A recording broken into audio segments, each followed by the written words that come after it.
सतगुरुदेव की जय।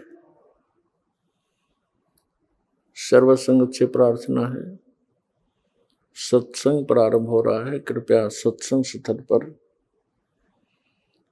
शांतिपूर्वक विराजमान होकर के श्रद्धा से सत्संग सुने। परमेश्वर की प्यारी आत्माओं से पुनर्निवेदन है, सत्संग प्रारंभ हो रहा है। कृपया सत्संग स्थल पर शांतिपूर्वक विराजमान होकर के श्रद्धा से सत्संग सुने। सत सही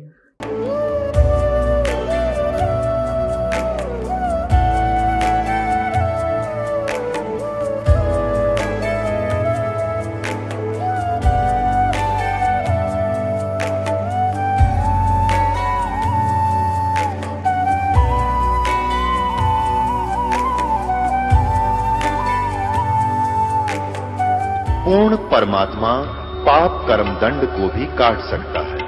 अभी तक जिस भी संत व महापुरुष से मिले, उन्होंने यही बताया कि पाप कर्म फल भोगने से ही समाप्त होगा। वो प्रभु कौन है जो पाप कर्म को काट देता है, वो काल के बंधन से छुड़वा देता है। उसका क्या नाम है, पूजा की विधि क्या है? कृपया अवश्य सुनिए जगत गुरु तत्वदर्शी संत रामपाल जी महाराज के अमृत वचन। करवा चौथ उत्तर भारत के खास त्योहारों में से एक है, जो खास तौर पर विवाहित महिलाओं के लिए होता है। यह हिंदू कैलेंडर के कार्तिक महीने के कृष्ण पक्ष की चतुर्थी तिथि को मनाया जाता है।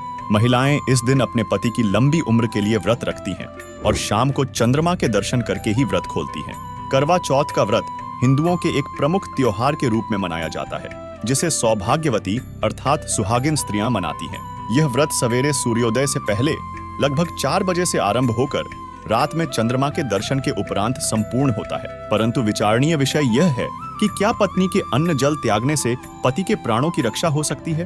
करवा चौथ के दिन व्रत रखने के बावजूद उन पतियों की मृत्यु क्यों हो जाती है जिनकी पत्नियां यह व्रत करती हैं? क्या वे अपने पतियों के प्राणों की रक्षा के लिए प्रार्थना नहीं करती होंगी?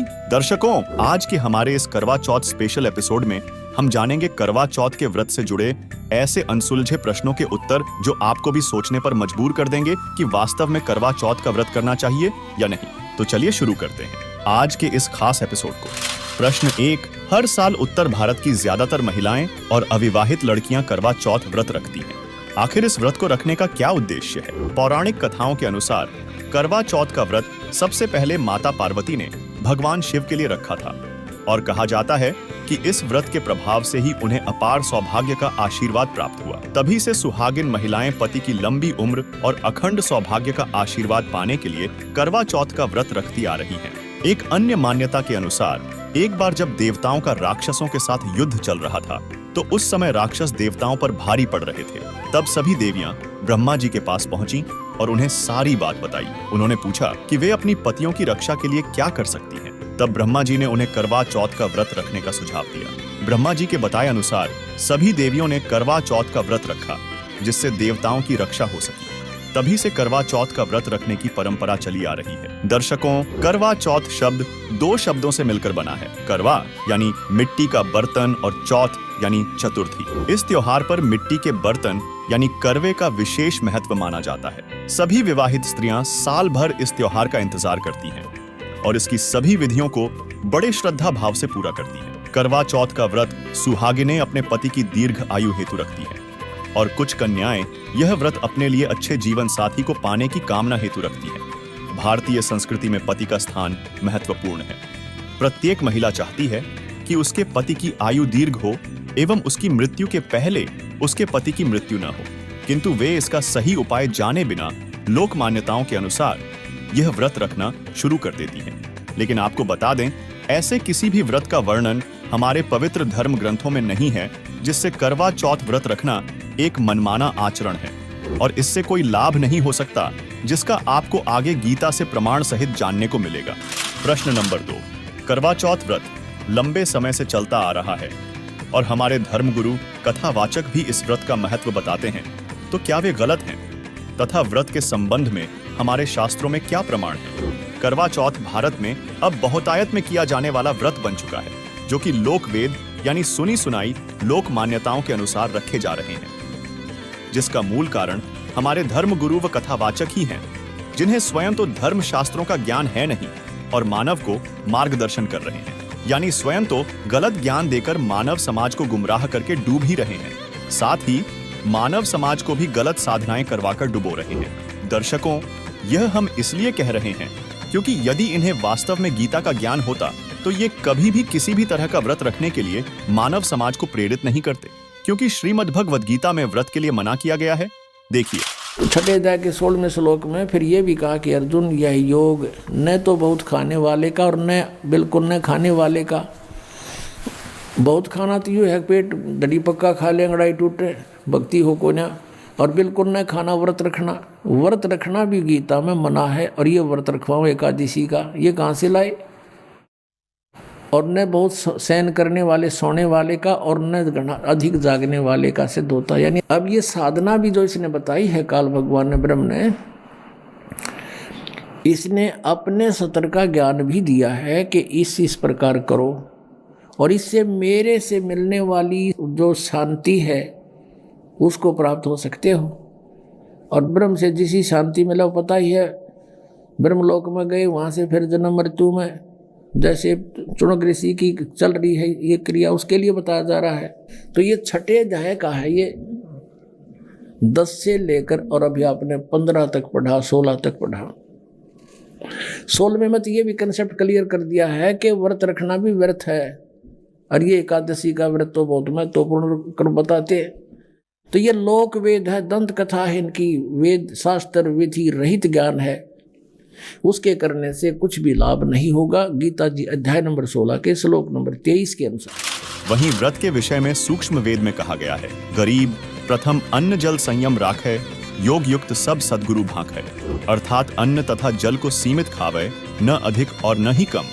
यह शास्त्र अनुकूल भक्ति साधना है। चलिए अब जानते हैं पवित्र गीता जी के अनुसार शास्त्र विरुद्ध मनमानी साधना करने से क्या लाभ होता है। गीता अध्याय नंबर 16 के श्लोक नंबर 23 में कहा कि शास्त्र विधि को त्याग कर जो मनमाना आचरण करते हैं, देखिएगा गीता अध्याय नंबर 16 के श्लोक नंबर 23 में दिखाते हैं आपको, 23 और 24 में।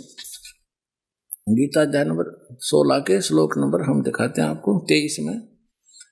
जो पुरुष शास्त्र विधि को त्याग कर अपनी इच्छा से मनमाना आचरण करता है, वह न सिद्धि को प्राप्त होता है, न परम गति को, और न सुख को ही। अब 24 में बताया कि इससे तेरे लिए, छोड़ में जाएगा 24वां श्लोक, इससे तेरे लिए कर्तव्य की व्यवस्था में कौन से कर्म करने चाहिए भक्ति के, कौन से ना करने चाहिए, शास्त्र ही प्रमाण है। ऐसा जानकर तो शास्त्र विधि से नियत कर्म करने योग्य है, यानी शास्त्रों में जो वर्णित है वही साधना कर, अन्य करेगा तो कोई लाभ नहीं होगा, यूजलेस।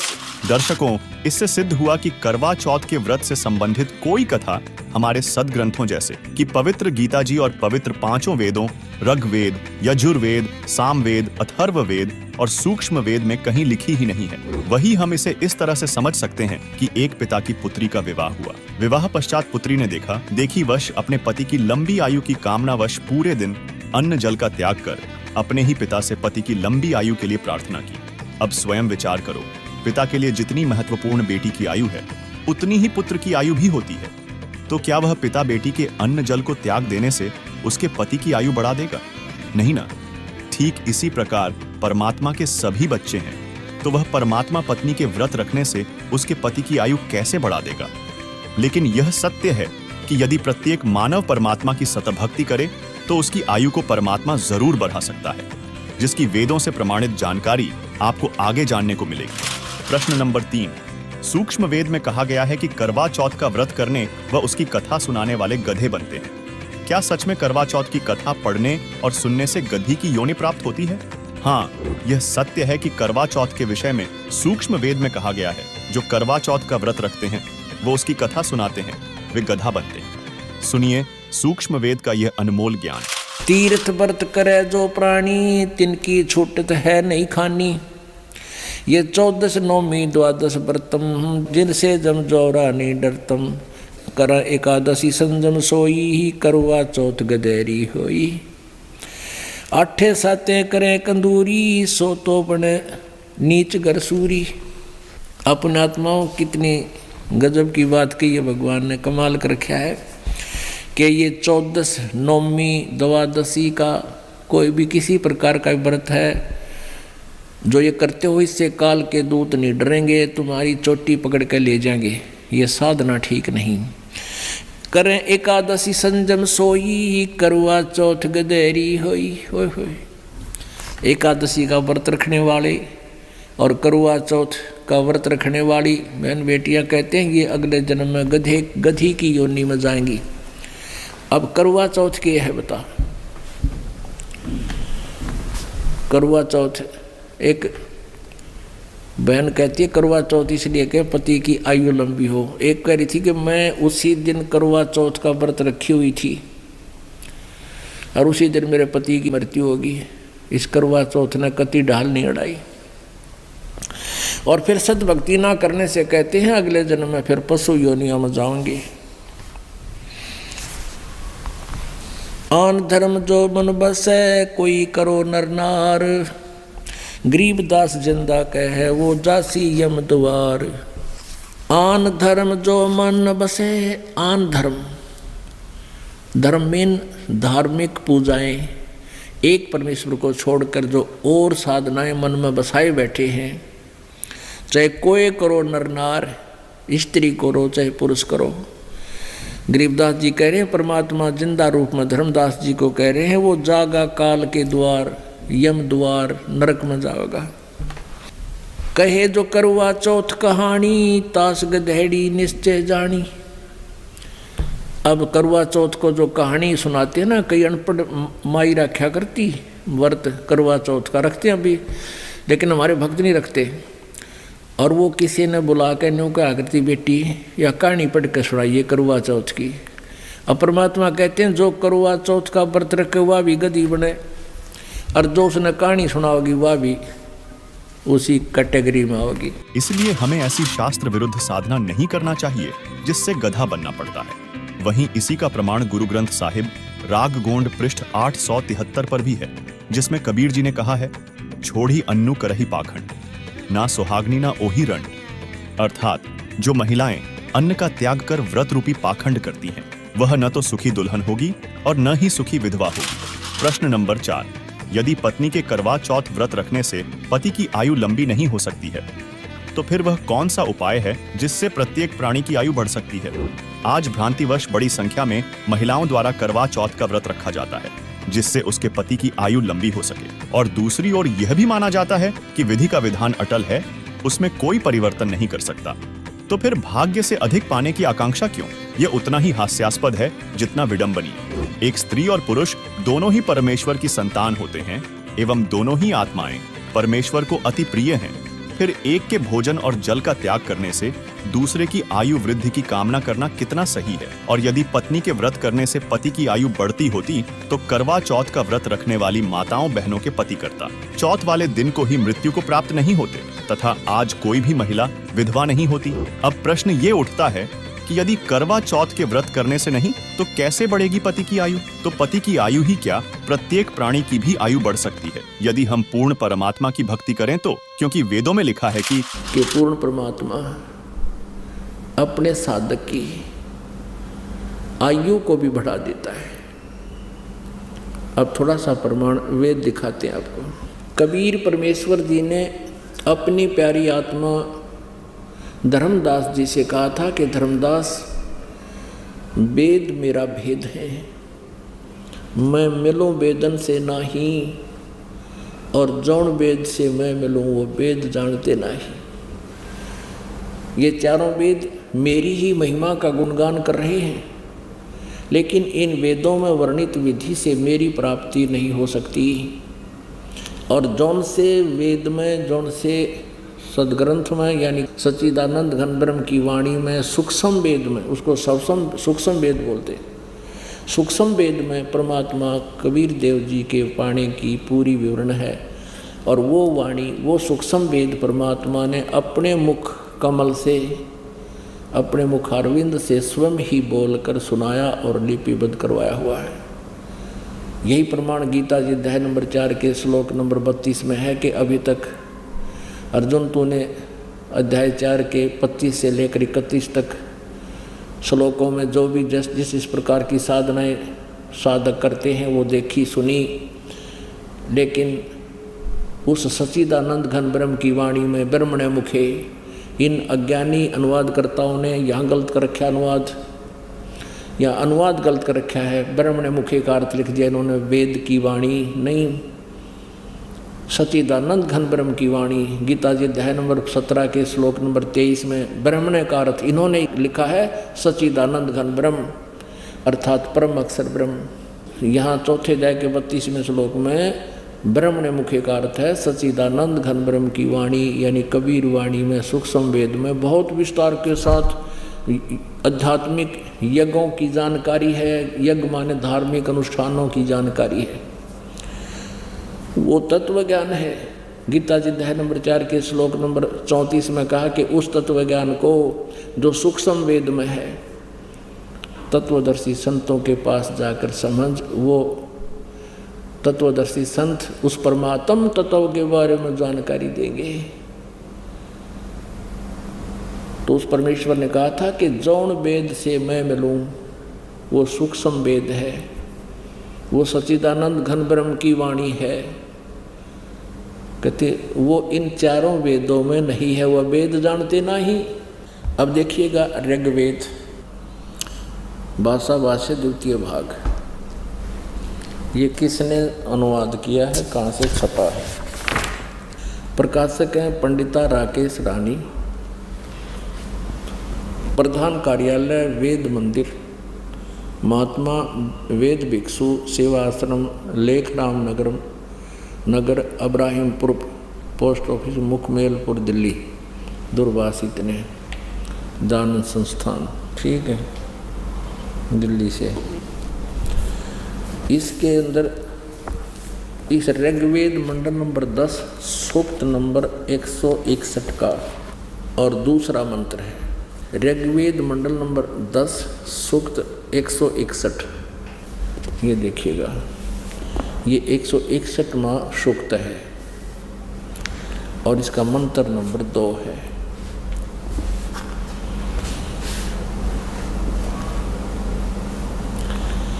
यदि किसी रोगी की जीवन शक्ति समाप्त हो, यदि वह सीमा से भी परे हो गया है, यदि वह मृत्यु के सन्निकट चला गया है, तो भी उसे मैं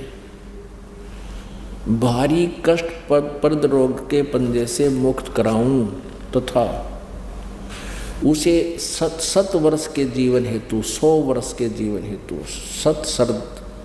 सत सरदाए, यानी 7 माने 100, शरद माने सर्दी ऋतु, नौकाग्रहण इसने 40 दिवाली खा रखी है। ऐसे ये यानी 7 वर्ष के जीवन हेतु बल संपन्न करूं।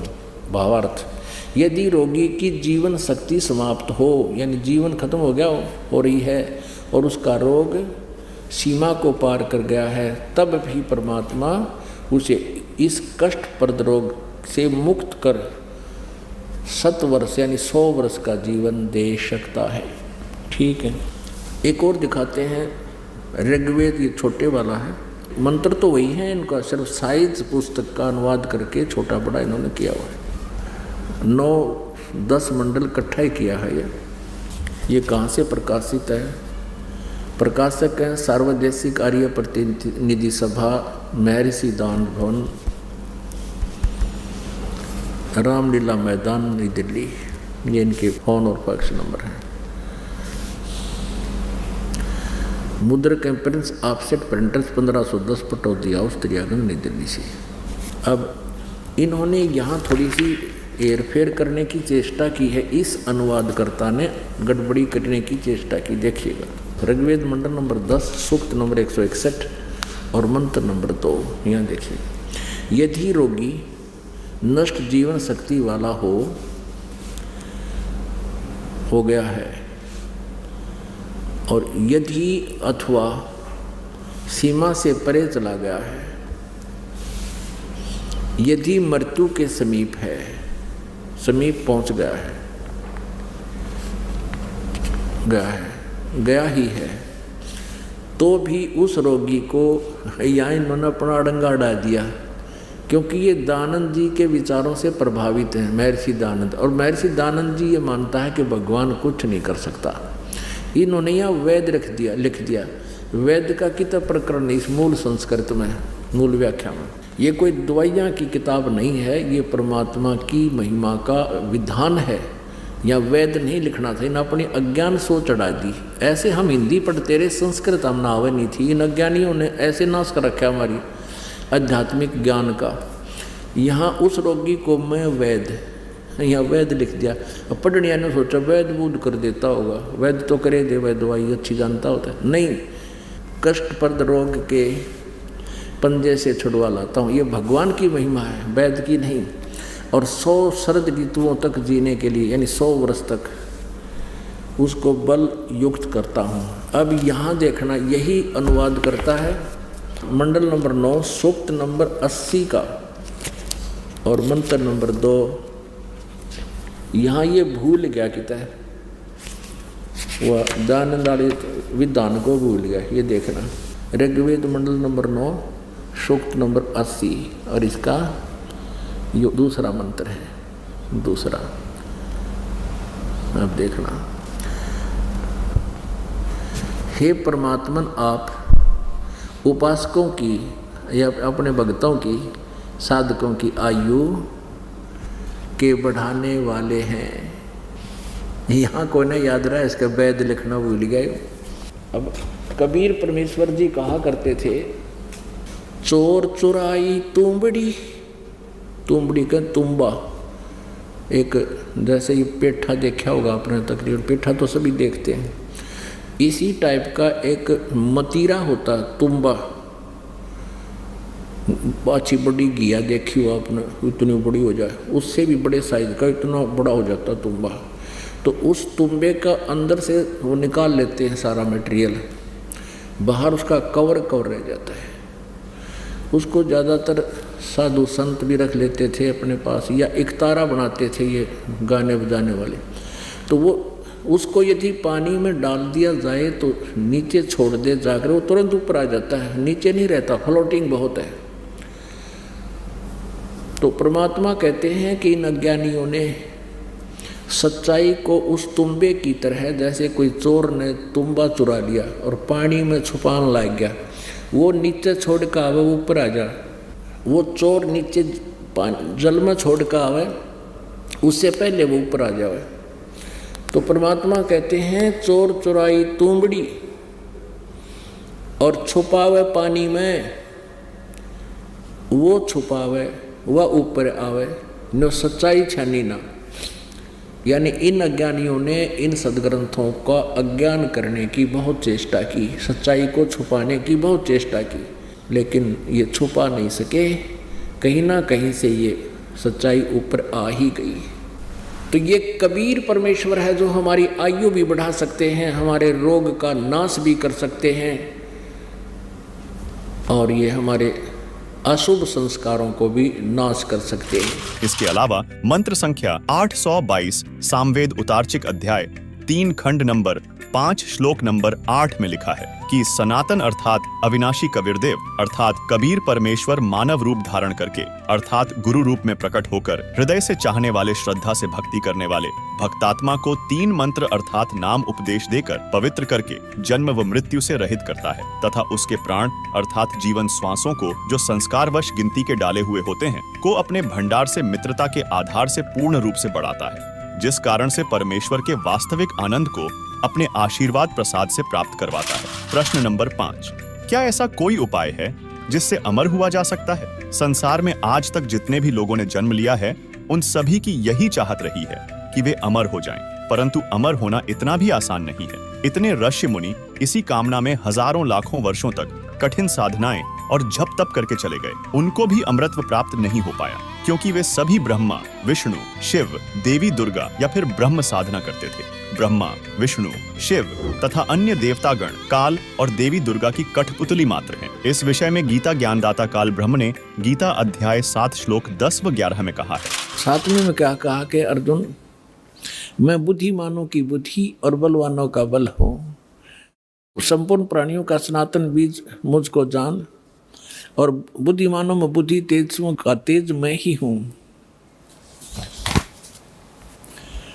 और 11वें में क्या कहा है कि हे भरत श्रेष्ठ, मैं बलवानों का आसक्ति और कामनाओं से रहित बल अर्थात सामर्थ्य हूँ।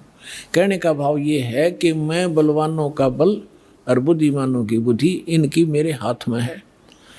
जैसे महाभारत के अंदर अर्जुन को बल दे दिया, ना जाने कितनी हत्या कर डाली, और जब श्री कृष्ण जी का वध कर दिया एक शिकारी ने, और सारे यादव लड़के मर गए कट के जमुना के किनारे पे, तो फिर अर्जुन सभी गोपियों को लेकर आ रहा था द्वारका की सभी स्त्रियों को कृष्ण जी के आदेश अनुसार। उसके पास वही धनुष था जो महाभारत में उसने करोड़ों जीव मार दिए थे, और रास्ते में भी लोनो पीटा, सारी कुछ औरतों को भी ले गए घसीट के, उनके गहने तोड़ ले गए, लूट ले गए। अर्जुन खड़ा खड़ा कांपा, उसका हाथ नहीं उठा। तो जब वो जा लिए, जब उसकी बुद्धि ने काम किया कि कृष्ण ने हमारे साथ सदा धोखा ही धोखा दिया, जब मुझसे नाश कराना था महाभारत में, जब तो ताकत दे दी, ना जाने कितने जीव मार दिए मैंने कति उछल उछल के, और आज मैं खड़ा खड़ा पिट रहा हूँ, मेरे हाथ भी ना उठते। तो यहाँ परमात्मा कहता है तुमने नंबर गलत मिला रखा है, तुम श्री कृष्ण को दोष दे रहे हो। श्री कृष्ण दोष ये नहीं था, ये काल है सारा जड़, इस बीमारी की जड़ ये काल है, ये करवा रहे। ये खुद कहता है बुद्धिमानों की बुद्धि और बलवानों का बल मैं हूँ। श्री रामचंद्र जी की सीता उठी विष्णु जी की, अब उसने खुद नहीं मालूम सीता ने कौन उठा ले गया, बुद्धि ऑफ कर दी। जब पार्वती ने ये कहा शंकर जी से कि मैं इसकी परीक्षा लूँगी, आपको ये विष्णु जी है, भगवान है, वह परीक्षा लेना आई सीता रूप बना कर, जब उसकी बुद्धि ऑन कर दी काल ने, और तुरंत पहचान दी कि तो आप तो दक्ष पुत्री माया हो, और अपनी पत्नी का पता नहीं कौन उठा ले गया। उसने तो हनुमान जैसे चारों तरफ घूम कर ढूंढ के ले, और उधर पार्वती पहचान ली। तो कहते हैं बलवानों का बल और बुद्धिमानों की बुद्धि मैं ही हूँ। अब ये है निष्कर्ष इस गीता जी के ज्ञान का। ये मारा करते सट्टे गीता जी का सार, तू क्या लाया था, तू अजन्मा है, जीव तो मरता ही नहीं, बस ये सार है, खाक सार था ये। वहीं ये देवतागण किसी के भाग्य में परिवर्तन भी नहीं कर सकते, जिसका स्पष्ट प्रमाण देवी भागवत में है। श्रीमद् देवी भागवत 3रा स्कंद,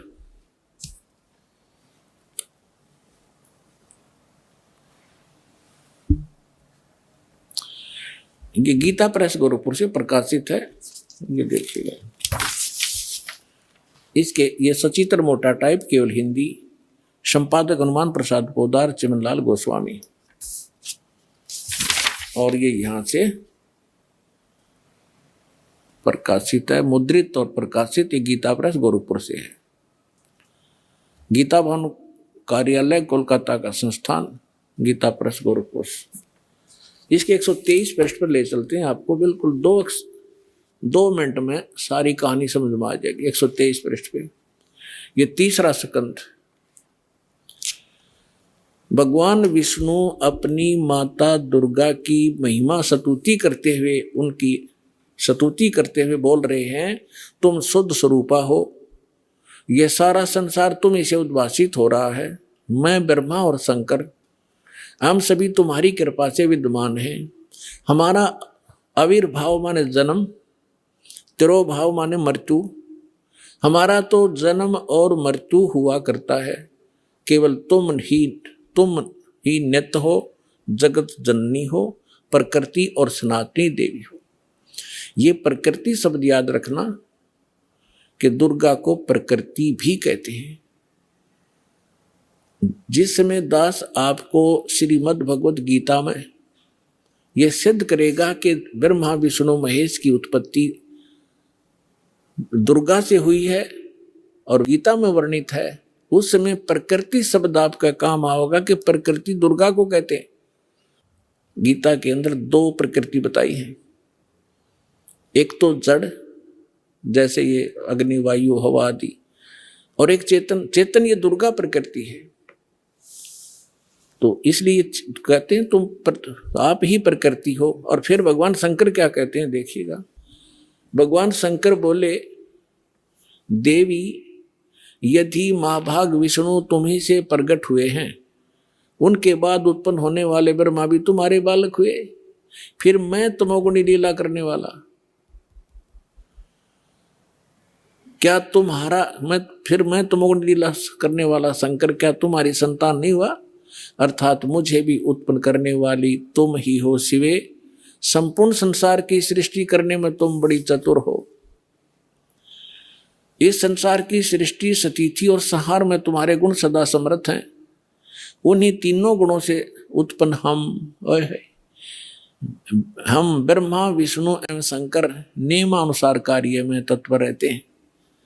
अपनात्माओं, इस पवित्र पुराण के चंद पंक्तियों ने 4-5 कंसेप्ट क्लियर कर दिए। नंबर 1, ब्रह्मा विष्णु महेश की जन्म मृत्यु होती है, ये अविनाशी नहीं है। दूसरा ये कर दिया कि दुर्गा प्रकृति को कहते हैं। तीसरा ये हो गया कि प्रकृति दुर्गा इनकी माँ है। और चौथा ये हो गया कि रजगुण ब्रह्मा है, सतगुण विष्णु, तमगुण शिव जी। और 5वां ये हो गया कि ये भगवान केवल वर्क डन दे सकते हैं, जैसा जिसका कर्म है इसमें ये कोई परिवर्तन नहीं कर सकते। ये इसे सिद्ध हो। दर्शकों, काल और देवी दुर्गा ने ही मिलकर यहाँ सभी को गलत पूजा में लगाकर भ्रमित करके रखा हुआ है, जिससे कोई भी मनुष्यधारी प्राणी पूर्ण परमात्मा की शास्त्र अनुकूल भक्ति करके काल जाल से न निकल सके। इस विषय में संत गरीबदास जी ने अमर ग्रंथ के अध्याय हंस परमहंस की कथा की वाणी नंबर 37 से 43 में कहा है, माया आदि निरंजन भाई, अपने जाए आपे खाई, ब्रह्मा विष्णु महेश्वर चेला, ओम सोहं का है खेला, शिखर शून्य में धर्म अन्यायी, जिन शक्ति डायन महल पठाई, लाख ग्रासय नित्य उठ दूती, माया आदि तख्त की कूती, 1.25 लाख घड़िये नित्य भांडे, हंसा उत्पत्ति प्रलय डांडे। ये तीनों चेला बटपारी, सिरजे पुरुषा सिरजी नारी, खोखापुर में जीव भुलाए, स्वप्न नरक बैकुंठ बनाए, यों हरहट का कुआ लोई, या गल बंधिया है सब कोई, कीड़ी कुंजर और अवतारा, हरहट डोरी बंधे कई बारा, अरब अलिल इंद्र हुए भाई, हरहट डोरी बंधे सब आई, शेष महेश अरु गणेश तानी, हरहट डोरी बंधे सब आई, शुक्रादिक ब्रह्मादिक देवा, हरहट डोरी बंधे सब खेवा, कोटिक करता फिरता देखिया, हरहट डोरी कहूं सुन लेखा, ये चतुर्भुजी भगवान कहावें, हरहट डोरी बंधे सब आवें, यों है खोखापुर का कुआ, या में पड़या सो निश्चय मुआ। अर्थात ज्योति निरंजन काल ब्रह्म केवश होकर के ये तीनों देवता रजगुण ब्रह्मा, सतगुण विष्णु, तमगुण शिव अपनी महिमा दिखाकर जीवों को स्वर्ग नरक तथा 184 योनियों में भटकाते रहते हैं। ज्योति निरंजन अपनी माया दुर्गा से नागिनी की तरह जीवों को पैदा करवाता है और फिर ये मार देते हैं। जिस प्रकार नागिनी अपनी दुम से अंडों के चारों ओर कुंडली बनाती है, फिर उन अंडों पर अपना फन मारती है, जिससे अंडा फूट जाता है, उसमें से बच्चा निकल जाता है, उसको नागिनी खा जाती है। फन मारते समय कई अंडे फूट जाते हैं, क्योंकि नागिनी के बहुत सारे अंडे होते हैं। जो अंडे फूटते हैं उनमें से बच्चे निकलते हैं। यदि कोई बच्चा कुंडली सर्पणी की दुम के घेरे से बाहर निकल जाता है तो वह बच्चा बच जाता है, नहीं तो कुंडली में वह नागिनी छोड़ती नहीं। जितने बच्चे उस कुंडली के अंदर होते हैं उन सबको खा जाती है। जो साधक काल ब्रह्म यानी ज्योति निरंजन देवी दुर्गा तथा ब्रह्मा विष्णु शिव तथा अन्य देवताओं तक की भक्ति करते हैं, वे काल ब्रह्म रूपी नागिनी के घेरे यानी जन्म मरण के चक्र में काल लोक में रह जाते हैं, जिनको काल ज्योति निरंजन खाता है। इस विषय में संत गरीबदास जी ने कहा है, गरीब माया काली नागनी अपने जाए खात, कुंडली में छोड़े नहीं 100 बातों की बात। इसी प्रकार यह काल बली का जाल है। निरंजन तक की भक्ति पूरे संत से नाम लेकर करेंगे तो भी इस निरंजन की कुंडली 21 ब्रह्मांडों से बाहर नहीं निकल सकते। स्वयं ब्रह्मा विष्णु महेश आदि माया शेरा वाली भी निरंजन की कुंडली में है। ये बेचारे अवतार धार कर आते हैं और जन्म मृत्यु का चक्कर काटते रहते हैं। वहीं ब्रह्म साधक ओम मंत्र का जाप करते हैं, क्योंकि गीता अध्याय 8 श्लोक 13 में कहा है कि मुझ ब्रह्म का तो यह ओम एक अक्षर है, जिससे श्रीमद् देवी भागवत के 7वें स्कंध के अध्याय 36 के अनुसार ब्रह्मलोक की प्राप्ति होती है। और ब्रह्म स्वयं गीता अध्याय 8 श्लोक 16 में कहता है कि ब्रह्मलोक से लेकर सब लोक बारंबार उत्पत्ति नाश वाले हैं, यानी ब्रह्म साधना से भी अमर नहीं हुआ जा सकता। इसलिए गीता अध्याय 18 श्लोक 62 में गीता ज्ञानदाता ब्रह्म ने कहा है कि परम शांति प्राप्त करनी है, अर्थात जन्म मरण से छुटकारा चाहता है तथा सनातन परम धाम को प्राप्त करना चाहता है तो उस परमेश्वर की शरण में जा, जिसको गीता अध्याय 8 श्लोक 3 में परम अक्षर ब्रह्म कहा है तथा गीता अध्याय 8 श्लोक 8, 9, 10 में कहा है कि जो उस परम अक्षर ब्रह्म की भक्ति करता है वह उसी को प्राप्त होता है।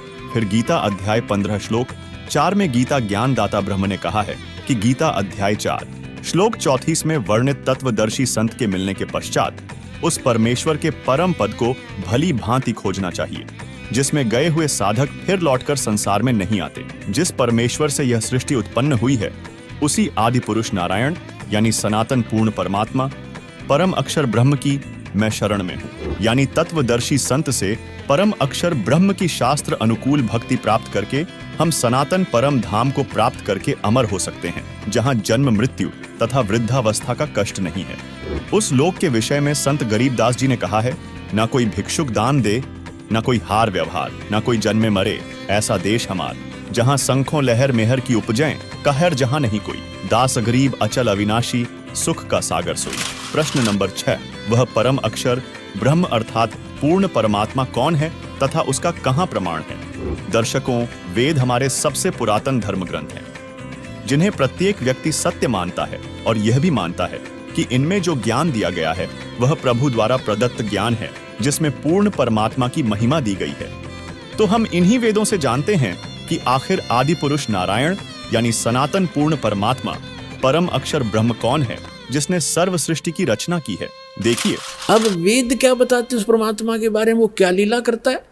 यदि वेदों में भी वही प्रमाण मिल जाता है जो उन महापुरुषों को मिला जिन्होंने बताया कि मुझे भगवान मिले परमात्मा और सचखंड लेकर गए, मुझे वापस छोड़ा, वो है परम अक्षर ब्रह्म, वो कंप्लीट गॉड है। और उसी वैसी ही लीला वेद बताते हैं, तो आप अपने आप समझ में आ जाना चाहिए। अग्रम अग्रम खत्म हो जानी चाहिए प्राणी की, और बिल्कुल हो जाएगी।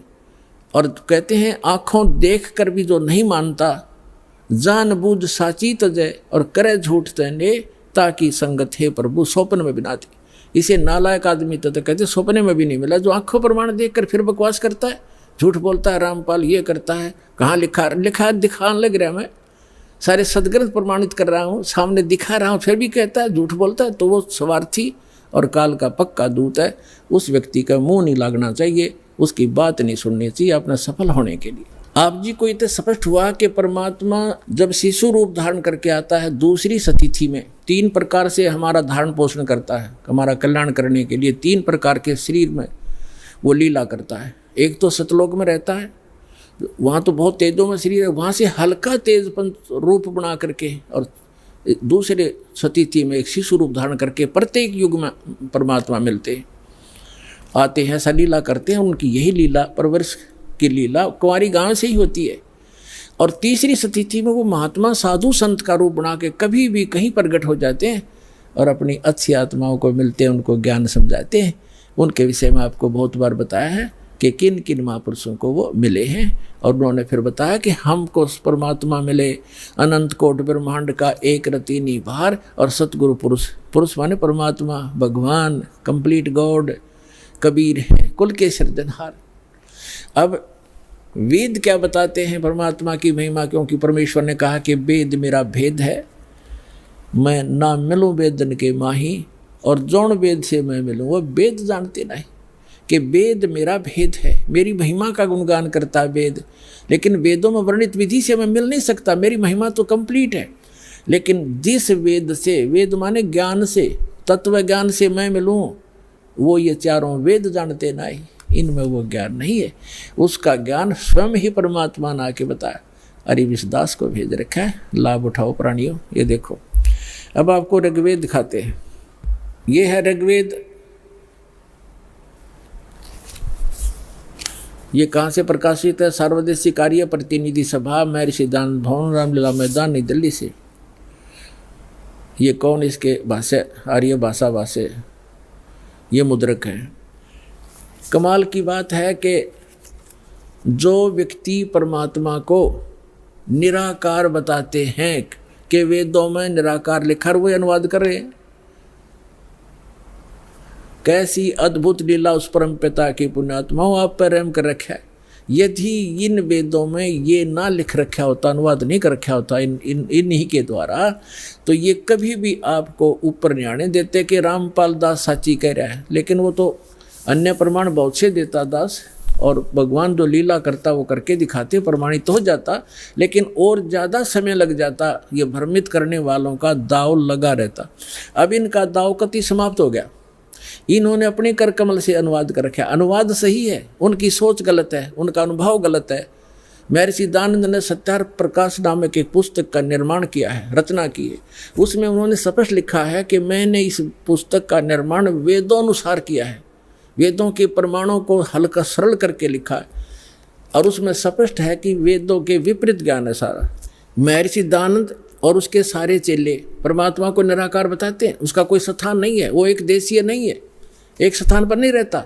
और देख वेद क्या बताते हैं, वो एक देशीय है, भवनों के सब लोकों के ऊपर के स्थान पर रहता है और वहाँ विराजमान है, धूलोक के तीसरे पृष्ठ पर रहता है, एक देशीय है। तो ये महर्षि दयानंद का कंप्लीटली अज्ञानी आदमी था पूर्ण रूप से, और उसी अज्ञान के आधार से उनके द्वारा भ्रमित आर्य समाज है। दास का उद्देश्य किसी की निंदा करना नहीं, केवल आपको सही दिशा देना उद्देश्य रखता हूँ कि आपके समझ में आया नहीं, ना इन ऋषि महर्षि इन ब्राह्मणों का समझ में आया।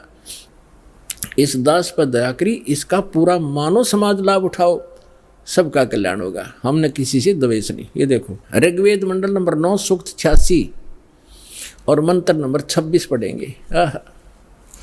इसमें लिखा है कि यज्ञ करने वाले यजमानों के लिए परमात्मा, यज्ञ माने धार्मिक अनुष्ठान करने वाले यजमान माने भक्त, साधना करने वाले साधकों के लिए परमात्मा सब रास्तों को सुगम करता हुआ उनके विघ्नों यानी संकटों को मर्दन करता है, नष्ट करता है, उनको पवित्र करता हुआ और अपने रूप को सरल करता हुआ। क्योंकि सतलोक में परमात्मा का रूप आपको बताया दास ने कि बहुत तेजों में है। अगर वो एज इट इज आ जाए यहाँ पर उसी तेजो युक्त शरीर से, जिसके एक रोमकूप में करोड़ सूर्य करोड़ चंद्रमा मिला दे, इतनी रोशनी तो हमारी चरम दृष्टि नहीं दे सकती। हम देख सूर्य को नहीं देख सकते, और वो तो करोड़ों सूर्य एक रोमकूप में इतना प्रकाश इतनी चंद्रमा मिला दे। तो इसलिए परमात्मा अपने रूप को सरल करके आते हैं।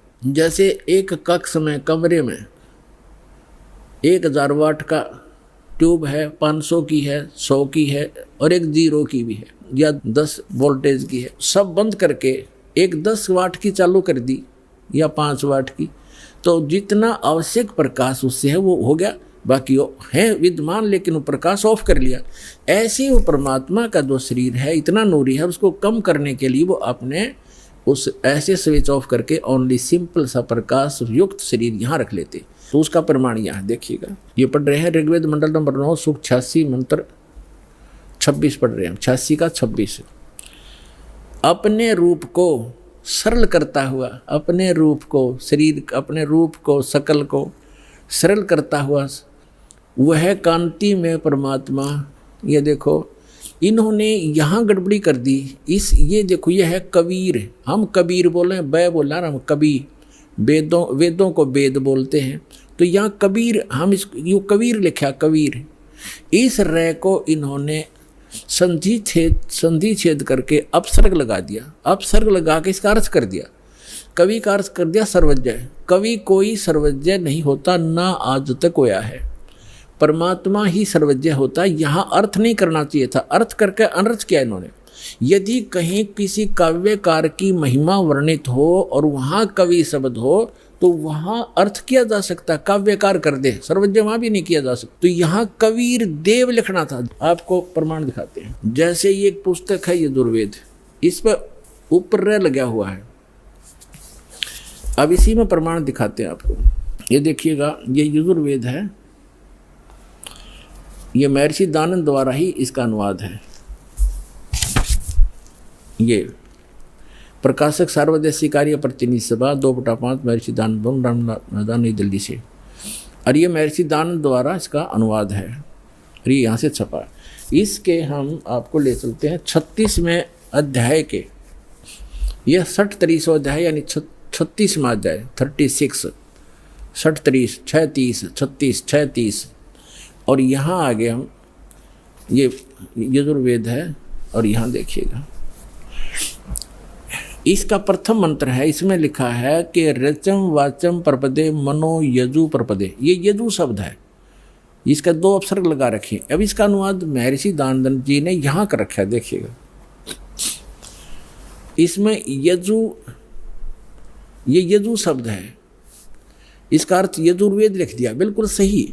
अगर इसका अर्थ कर देता तो ये महिमा यजुर्वेद की थी, और यहाँ यजुर्वेद लिखना पड़ा, ये रे ला के हमको यजुर्वेद बोलना, यजुर्वेद, तो यहाँ इसने यजुर्वेद लिखा, बिल्कुल सही लिखा। अगर यहाँ अर्थ कर देते तो महिमा यजुर्वेद की थी, तो कैसे समझते कि किसकी महिमा, ये अनर्थ हो जाता। इसी प्रकार यहाँ इन अनुवादकर्ताओं ने कबीर का अर्थ लिखना था, कबीर देव, यहाँ कवि का अर्थ जैसे अपसर्ग भी लगे हैं तो इसको लिखना था कबीर देव है उस परमात्मा का, वो कबीर देव, कबीर देव माने साहब परमात्मा, कबीर हम कबीर बोले, कबीर देव लिख देती है, देव माने परमेश्वर और कबीर माने कबीर। हम कबीर साहब कहने लगे अपनी लोकल भाषा में, हम वह को वह बोलते हैं, और कबीर कबीर, कबीर देव, कबीर साहब, कबीर भगवान, कबीर अल्लाह, अल्लाहू अकबर। वेदों में उसको कबीर देव, अपनी मातृभाषा में वैसे लोकल लैंग्वेज में कबीर साहब, और कुरान शरीफ के अंदर उसको अल्लाहू अकबर यानी अल्लाह कबीर कहा है। ये है वही जो काशी में धानक रूप में रहा था।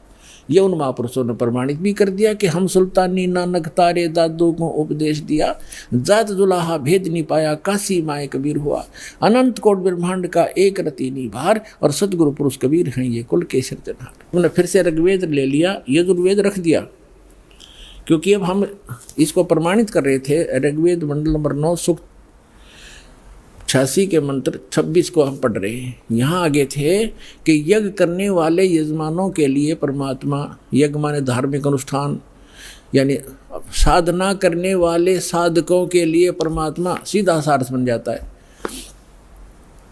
सब रास्तों को सुगम करता हुआ, यानी उनके विघ्नों को, संकटों को मर्दन करता है, उनको पवित्र करता हुआ और अपने रूप को सरल करता हुआ, वह कांति में परमात्मा कबीर देव लिखना था यहाँ पर, कबीर देव विद्युत के समान क्रीड़ा करता हुआ, जैसे बिजली आती है बड़े स्पीड से, वर्णीय पुरुष को प्राप्त होता है। वर्णीय माने अच्छी आत्मा को मिलता है।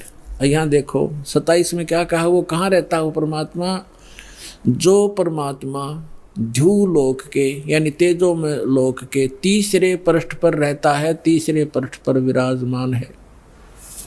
अब यहाँ 2 कंसेप्ट तो कति क्लियर हो गए। वो परमात्मा ऊपर के लोक में रहता है, ध्रुव लोक के यानी तेजो में लोक के भी तीसरे स्थान पर, वहाँ 3 पार्ट है सतलोक के।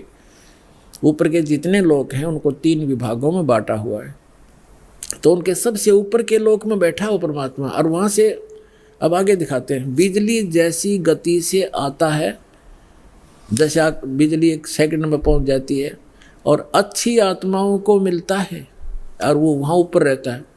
और अब देखो ऋग्वेद मंडल नंबर 9 सूक्त 82 का मंत्र 1 दिखाते हैं, 1 और 2 आपको स्पष्ट कर देगा। ये देखिएगा ऋग्वेद मंडल नंबर 9 सूक्त 82 और मंत्र नंबर इसका यहाँ 82 यहाँ से शुरू होता है, इसका मंत्र 1 है ये रहा।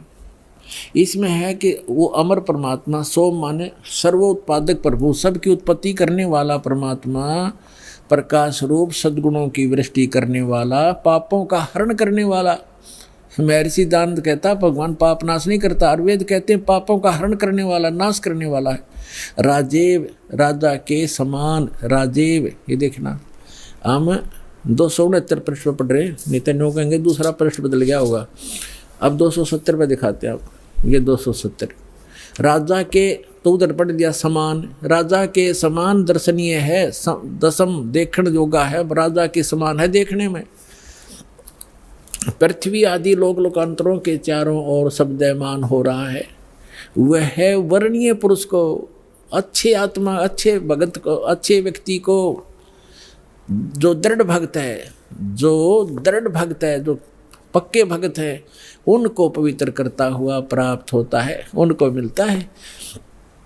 जिस प्रकार विद्युत आकाशीय बिजली स्नेह वाले स्थानों को आधार बनाकर प्राप्त होता है, जैसे पहले वर्षा के दिनों में हमारे घरों में एक कांसी धातु होती थी, कांसी, उसके थाली बेले गिलास कटोरे हुआ करते थे।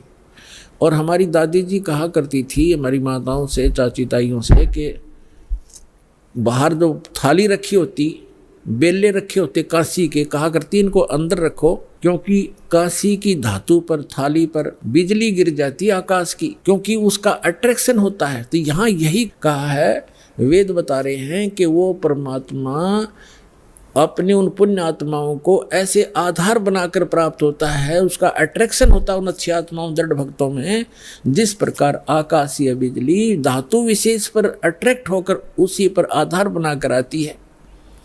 बता के कसर छोड़ दी, क्या कमी छोड़ दी वेद ने बताने में। अब आगे देखो, ऋग्वेद मंडल नंबर 9 सूक्त 82 का मंत्र नंबर 1 आपने पढ़ लिया। अब दो में क्या बताया है, किस लिए आता है वो? हे परमात्मन, उपदेश करने की इच्छा से आप, ओहो, यानी ज्ञान देने के लिए, यथार्थ ज्ञान देने की इच्छा से आप महापुरुषों को प्राप्त होते हैं। हो गया स्पष्ट कि जैसे आकाशीय बिजली आती है, गतिशील होकर के यहाँ आते हैं आप। और देखो ऋग्वेद मंडल नंबर 9 सूक्त 82 का मंत्र नंबर 3 में क्या कहा है,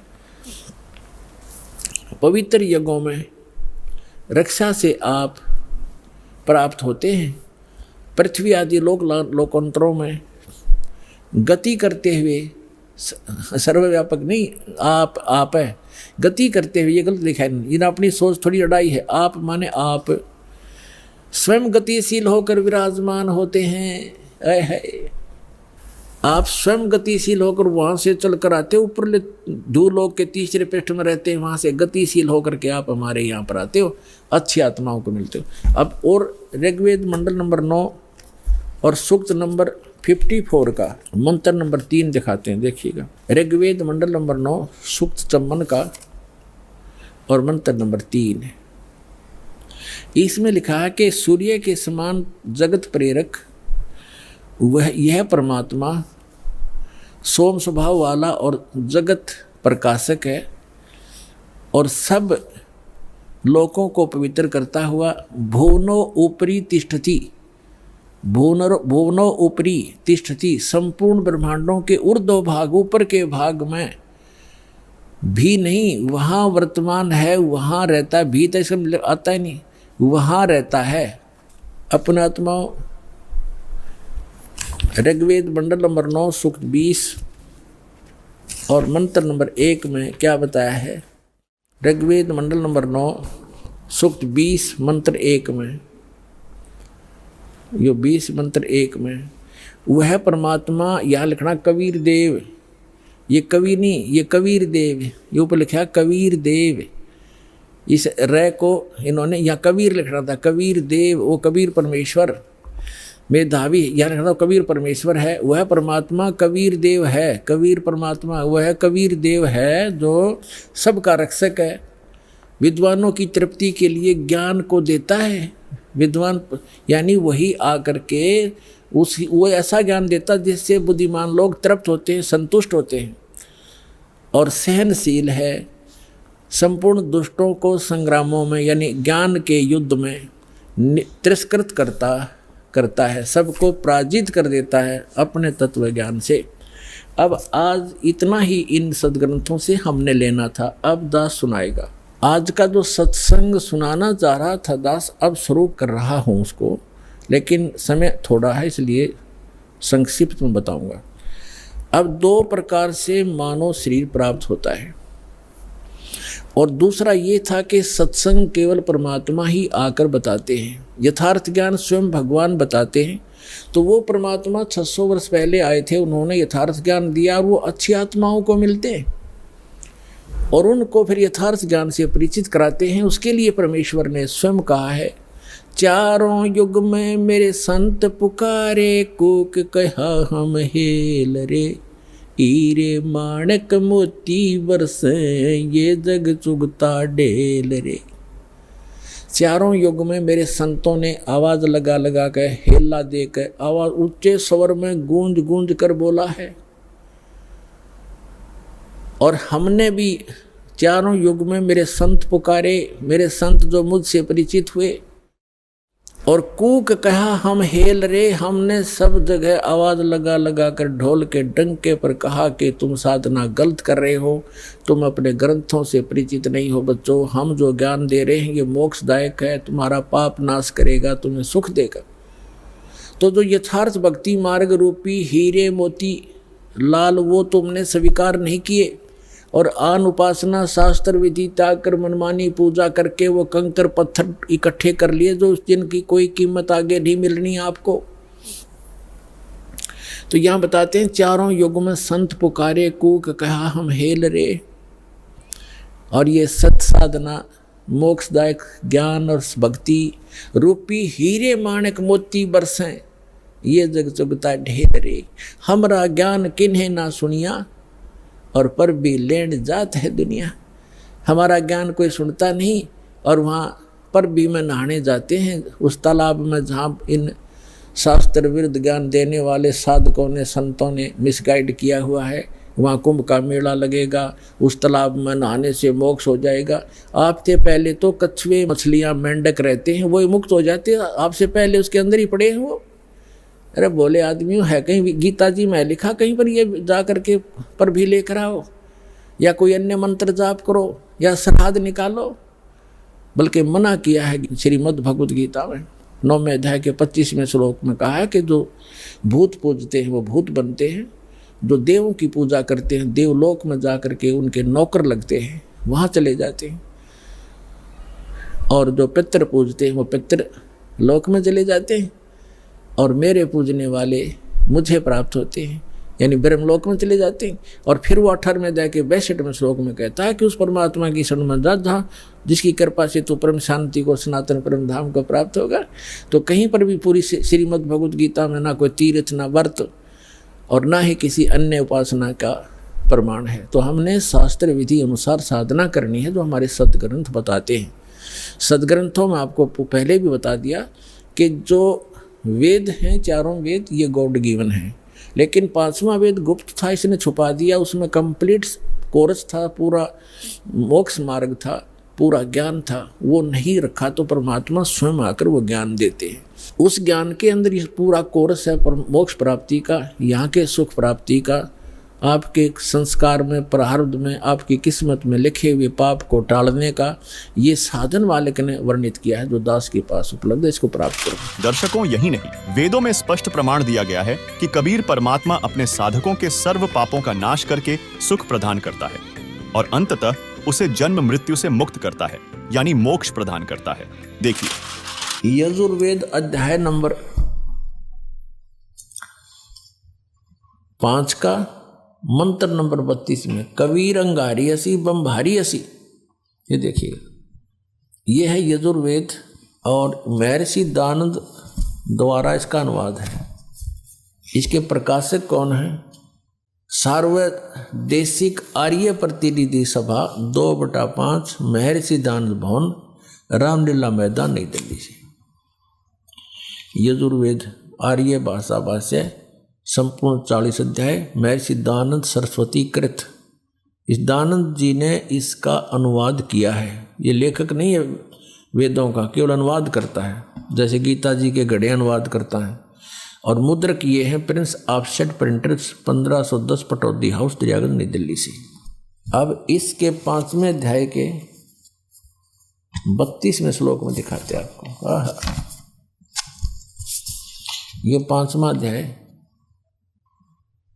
और ये है नीचे 32वां मंत्र 32। यहां देखिएगा, उसी गसी ये देखो कबीर अंगारी असी, हम इसको कबीर बोल देते हैं बै, अपने लैंग्वेज में हम बै बोलते हैं। कबीर अंगारी असी बम्भारी अविसुर असी। अच्छा, इसका इन्होंने अनुवाद किया है, ये देखेंगे। हे जगदीश्वर, जिस कारण आप उसी के माने कांतिमान, असी माने हैं, और अंगारी माने खोटे चलन वाले जीवों के शत्रु। ये लिखना था आप पाप के शत्रु हैं, पाप नाशक हैं। अब ये अनुवाद करता महर्षि दानंद का अपना ज्ञान सिद्धांत था कि भगवान पाप नाश नहीं करता, इसलिए इसने यहाँ बात उलझा दी। और फिर 8वें अध्याय के 13वें श्लोक में 6 बार लिख रखा भगवान पाप नाश कर देता है, वहां इसकी बसाई नहीं था। ये लिखना था वो अंग माने पाप, अरि माने शत्रु, वो पापों का शत्रु कौन है? कबीर। अब इन्होंने इसको, ये कबीर है, कबीर, हम इसको कबीर बोलने लगे, और इसने ये कर दिया इसका कवि, और अर्थ कर दिया कांत प्रजय है। अब पहले हम इस, और फिर बम्बारी, ये देखो बम्बारी, बम्ब आरी माने, बम्ब माने बंधन, अरि माने शत्रु, बंधनों के शत्रु, यानी हम उसको बंदी छोड़ कहते हैं, जो बंधन काट दे, बंधन तो छुड़वा दे। हम कबीर जी को, कबीर परमेश्वर को हम बम्भारी यानी हम बंदी छोड़ कहते हैं, और इसको लिखने का फर्क है, या बंदी छोड़ लिख दे, बंधनों का शत्रु लिख दे, एक ही बात है। अब जैसे इन्होंने यहाँ जो गलती की है ना, यह गलत कर दिया। ये अगर या तो फिर कवि ये लिख देते यहाँ पर, वो कवि हैं बस, फिर भी हम मान जाते, न कुछ ठीक करने की चेष्टा की। कबीर का अर्थ कांत प्रजय लिख दिया, ये कोई बात हुई? अब जैसे ये यजुर्वेद है जिसको हम पढ़ रहे हैं, और इसका कहीं पर व्याख्या हो, अब दिखाते हैं आपको। अब जैसे ये इसी यजुर्वेद का अब 36वां अध्याय है, ये देखो, ये 33 अध्याय, 33 अध्याय यानी 36, और इसका ये प्रथम मंत्र है, ये रहा।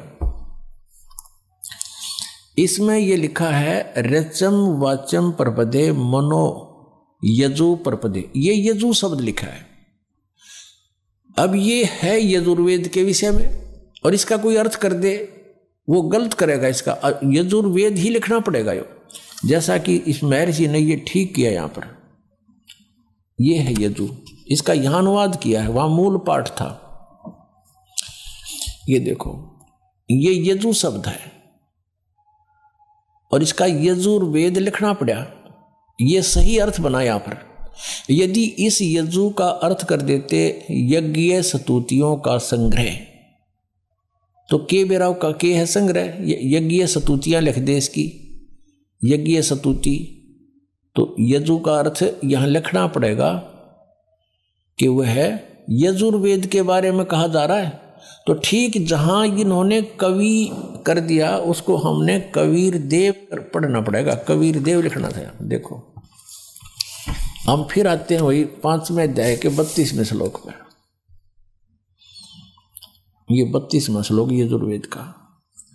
अब यहाँ इसने जो कवि कर दिया, यहाँ लिखना था वो कबीर देव है, बस वो कबीर देव लिख देते। हम कबीर देव कहने लगे, देव को परमेश्वर, देव का अर्थ परमेश्वर होता है, तो यहाँ लिखना था वो कबीर देव हैं। और देखो यहाँ लिखा है रतधामासी सवर ज्योति, रतधामा इन्होंने खुद लिखा है, रतधामा माने सतधाम युक्त। हम सतधाम कहो, सतलोक कहो इसको, ये सतलोक रतधामा नो कारण ये फलाना, रतधामा माने सतलोक वाला, सतलोक का निवासी, वो कहते हैं ये फलाने गांव का है, हाँ यो फलाना वो गांव का है। तो ये ऐसे है कि वो रतधामा वो सतलोक में रहता है। और सवर ज्योति देखिए अड़ंगा के रखे अनुवाद का, अंतरिक्ष को प्रकाश करने वाला सवर ज्योति, स्वयं प्रकाशित, वो स्वयं प्रकाशित है, परमात्मा है, वो सतलोक में रहता है। कबीर उसका नाम है, और वो ही अंगारी है, पापों का शत्रु है, बंधनों का शत्रु है, यानी बंदी छोड़ है, वो कबीर अंगारी असी। ये कबीर, हम इसको कबीर बोलते हैं, कबीर। हम लक्षण भी कबीर लागे, पड्डी की मात्रा भी रख दें। अब परमात्मा ने कहा वेद मेरा भेद है, मैं वेदन में नाही, और जौन वेद से मैं मिलूं वो वेद जानते नहीं। ये देखिएगा ऋग्वेद भाषा भाष्य द्वितीय भाग, ये कहाँ से प्रकाशित है? प्रकाशक हैं पंडिता राकेश रानी, प्रधान कार्यालय वेद मंदिर महात्मा वेद भिक्षु सेवाश्रम, लेखराम नगर अब्राहमपुर, मुखमेलपुर दिल्ली, दूरभाष इतना है। और नीचे लिखा दान संस्थान नई दिल्ली का प्रकाशन। और इसका यहाँ अनुवाद करता है ये 9-10 मंडल हैं ये। महात्मा वेद भिक्षु भारतेंद्र नाथ, दान संस्थान, करोल बाग, नई दिल्ली। इसके 10वें सूक्त के 10वें मंडल के और सूक्त नंबर 49 में दिखाते हैं आपको। ये देखिएगा ऋग्वेद मंडल नंबर 10 और सूक्त 49 इसका ये पहला ही मंत्र है। 49 सूक्त का ये पहला मंत्र है। इसमें लिखा है कि मैं स्तुति करने वाले को, यानी पूर्ण परमात्मा अपनी महिमा वेदों में लिख रहे हैं। और इसका अर्थ है कि अहम दा ग्रहणते पूर्वम स्वहम ब्रह्म करणम। अब पूर्ण परमात्मा कहता है ब्रह्म की उत्पत्ति मैंने ही की। अब यहां देखो इनका अनुवाद देखें। मैं स्तुति करने वाले को सनातन निवास योग्य लोक, सनातन ऐश्वर्य निवास योग्य लोक, मोक्ष तथा ज्ञान प्रदान करता हूँ। मोक्ष भी प्रदान करता हूँ और निवास योग्य सनातन लोक, सनातन ऐश्वर्य जहाँ जाने के बाद फिर कभी आपका सुख नाश नहीं होगा, वो प्रदान करता हूँ। अहम ब्रह्म, ये देखो सपट, ये भी पढ़ना पड़ेगा, हमने नहीं तो ये गड़बड़ कर रहे हैं। अहम ब्रह्म करणवम, मैं वेद को उत्पन्न करता हूँ। ब्रह्म का अर्थ वेद कर दिया इन्होंने, तरह गजब। मैं ब्रह्म को उत्पन्न करता हूँ। पूर्ण परमात्मा कबीर देव जी सतपुरुष ने ब्रह्म की उत्पत्ति की थी। फिर मूल संस्कृत पढ़ो। अहम माने मैं, ब्रह्म माने ब्रह्म को, करणव उत्पन्न करता हूँ। मैं ब्रह्म को उत्पन्न करता हूँ। ठीक है, इन्होंने जहाँ थोड़ी बहुत गलती करी है अनुवाद में, उसको हम शुद्ध कर लेंगे अपने ज्ञान से। और यह वेद मेरी ही महिमा की वृद्धि करता है। ये वेद मेरी ही महिमा करता है। चारों वेद मेरी ही महिमा गा रहे हैं। यज्ञ दान सत्संग करने वाले को सन्मार्ग में आदेश करने वाला मैं ही हूँ। करे करावे साईं अमन में लहर उठा और दादू सिद्धर जीव के आप बगल हो जा। कहता सब ये दान पुण्य सत्संग पुण्यात्मा जो मेरे से जुड़ गए हैं उनको मैं ही लाता हूँ। यहाँ पर मैं ही सन्मार्ग का आदेश करने वाला मैं ही हूँ। मैं सकल युद्ध में न देने वाले कुसंगी यज्ञशील जनों को ही हराता हूँ। हराता है यानी हराता हूँ, यानी कहने का भाव यह है कि मैंने तो ब्रह्म की उत्पत्ति की है और जो मेरी सतभक्ति करते हैं, मेरी स्तुति करते हैं, उनको सनातन लोक, सनातन माने शाश्वत स्थान प्राप्त कराता हूँ। और वहाँ से जब हम चले गए तो ऐश्वर्य आप पर रहेगा, वहाँ सारे ठठ मृत्यु नहीं, कभी कोई बुढ़ापा नहीं, किसी चीज़ का भाव नहीं। निवास योग्य लोक, मोक्ष तथा ज्ञान प्रदान करता हूँ। और मैं अहम ब्रह्म करणों, मैं वेद को उत्पन्न करता हूँ। या वेद नहीं, यहाँ ब्रह्म को उत्पन्न करता हूँ। और मह्यम वर्धनम, और ये जो वेद है वो मेरी महिमा गा रहे हैं, क्योंकि ब्रह्म ने फिर वेदों का ज्ञान आगे दिया। अब कहने का तात्पर्य ये है कि हम जिन सदग्रंथों को सही मानते थे, सत्य मानते थे और मानते हैं, उनको हम समझ नहीं सके। जब पूर्ण परमात्मा कबीर जी ने, उस दानक कबीर ने, जुलाहे कबीर ने, काशी में आए हुए भगवान परम अक्षर ब्रह्म ने अपनी प्यारी आत्मा धर्मदास जी को अपना सतलोक दिखा लिया, सचखंड दिखाया, वहाँ सब सतिथि से परिचित करवाया। तब वो वापस आया, उसके शरीर में वापस प्रवेश कर दिया आत्मा को। तब उसने जागृत होकर के कहा कि हे परमात्मा, हम तो इन श्री राम, श्री कृष्ण, ब्रह्मा, विष्णु, महेश जी को ही सुप्रीम पावर मानते थे। हे मालिक, फिर ये तो वेद और जितने भी पुराण हैं ये सब झूठी हैं। इनमें इनके बारे में बताया गया जो अमर है, सर्वशक्तिमान है, सर्वेश्वर है। परमेश्वर ने कहा वेद कतेब झूठे नहीं भाई, और झूठे हैं जो समझे नाई। झूठे तो वो हैं जो इनको समझ नहीं सके। वेद पढ़ने पर भेद न जाने, बाँचे पुराण 18, और फिर भी वेद पढ़े और उसका समझ नहीं सकते, इस करके अज्ञान साधनाएं शुरू करवा रखी हैं। और जड़ को अंधा पत्ते खुआवे, भूल गया सृजनहारा। भगवान पर तुलसी के पत्ते चढ़ावे, फल फूल चढ़ावे मूर्ति के ऊपर, कहते सृजनहार को भूल गए। तो दर्शकों, इस सृष्टि के सृजनहार के विषय में ऋग्वेद मंडल एक सूक्त एक मंत्र 5 में कहा गया है कि सर्व सृष्टि रचनहार कुल का मालिक कबीरदेव अर्थात कबीर परमात्मा है, जो तेजोमय शरीर युक्त है, जो साधकों के लिए पूजा करने योग्य है, जिसकी प्राप्ति तत्वदर्शी संत के द्वारा बताए वास्तविक भक्ति मार्ग से देव स्वरूप भक्त को होती है। फिर ऋग्वेद मंडल 9 सूक्त 94 मंत्र 3 में वेद ज्ञान दाता ने कहा है कि जो पूर्वोक्त परमात्मा कवियों की भूमिका करके अपना तत्व ज्ञान प्रदान करता है, वह कबीरदेव अर्थात कबीर प्रभु है, जिसकी प्रभुता सर्व ब्रह्मांडों के प्रभुओं पर है। वह सदा एक रस रहता है, अर्थात मरता व जन्मता नहीं है। वह मनुष्य सदृश्य शरीर से सुशोभित है। वहीं अथर्ववेद कांड 4 अनुवाक 1 मंत्र 7 में लिखा है कि जो परमेश्वर अचल अर्थात वास्तव में अविनाशी सबसे बड़ा स्वामी अर्थात परमेश्वर, आत्मा का आधार, जो पूर्ण मुक्त होकर सतलोक गए हैं, उनको सतलोक ले जाने वाला, सर्व ब्रह्मांडों का रचनहार, काल ब्रह्म की तरह धोखा न देने वाला ज्यों का त्यों, वह स्वयं कबीरदेव अर्थात कबीर प्रभु है। यही परमेश्वर सर्व ब्रह्मांडों व प्राणियों को अपनी शब्द शक्ति से उत्पन्न करने के कारण माता भी कहलाता है, तथा पिता तथा भाई भी वास्तव में यही है, तथा परमेश्वर भी यही है। दर्शकों, वेदों के इन सभी प्रमाणों से स्पष्ट हुआ कि वास्तव में पूर्ण परमात्मा, परम अक्षर, ब्रह्म कबीर परमात्मा है, जिन्होंने इस सृष्टि को बनाया, और उन्हीं की शास्त्र अनुकूल भक्ति करने से हमारी आयु बढ़ सकती है। तथा सच तो यह है कि पृथ्वी लोक, स्वर्ग लोक और पाताल लोक के सभी प्राणी जन्म मृत्यु में हैं। केवल सतलोक ही अमर लोक है, जहां जाने के बाद प्राणी कभी लौटकर जन्म मृत्यु में नहीं गिरता। और सतलोक की कामना करने वाले शास्त्र विरुद्ध नहीं, शास्त्र आधारित भक्ति मार्ग पर चलते हैं। व्रत रखना मतलब भूखे प्यासे रहकर अपनी जिद परमात्मा से मनवाने की कोशिश करना शास्त्र विरुद्ध पूजाएं हैं। ऐसे हम सुखी नहीं हो सकते, और यदि हम पुरानी रीति रिवाजों को मानते रहेंगे तो हम परमात्मा से मिलने वाले लाभ से वंचित रह जाएंगे। इसीलिए आपसे निवेदन है कि अपना समय बर्बाद न करें, बल्कि तत्वदर्शी संत की तलाश कर पूर्ण परमात्मा की सतभक्ति करें, क्योंकि हम यहाँ काल के जाल में फंसे हैं। भिन्न भिन्न प्रकार के शरीरों में कष्ट भोग कर एक मनुष्य जीवन मिला है, उसे बर्बाद ना करें। अभी समय रहते जाग जाएं। इस शरीर से परमात्मा को पहचान कर सतभक्ति करके परमात्मा को पाने का प्रयास करें।